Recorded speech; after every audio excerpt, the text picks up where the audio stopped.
আসসালামু আলাইকুম। পৃথিবীতে একমাত্র ফুটবল খেলোয়াড় যাকে কখনো থামানো যায়নি, সে হচ্ছে ক্রিস্টিয়ানো রোনালদো। পরিশ্রম, ডেডিকেশন এবং রেগুলারিটি তাকে অনন্য উচ্চতায় নিয়ে গেছে। সে জীবনে অনেক পরিশ্রম করছে। তার পারফরম্যান্সও গ্র্যাজুয়ালি খুবই ভালো ছিল। ক্লাব পর্যায়ে ম্যানচেস্টার ইউনাইটেড থেকে ওঠা, তারপর হচ্ছে রিয়াল মাদ্রিদ, ইউভেন্টাস, এখন সৌদি লীগ, মানে যেখানে যাচ্ছে আলো ছড়াচ্ছে আরকি। এই ৪০তম বয়সে এসেও ফুটবল বিশ্বকাপে হাল ছাড়েনি।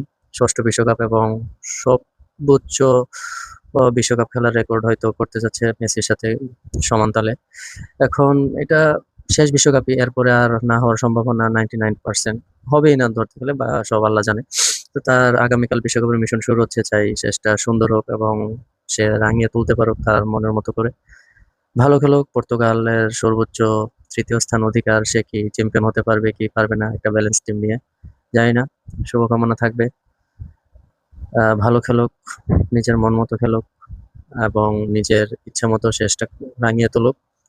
CR7, তোমার জন্য আবারও শুভকামনা, ভালোবাসা রইলো, স্মৃতি হয়ে থাকবে তুমি ফুটবলের ইতিহাসে। আসসালামু আলাইকুম সবাইকে।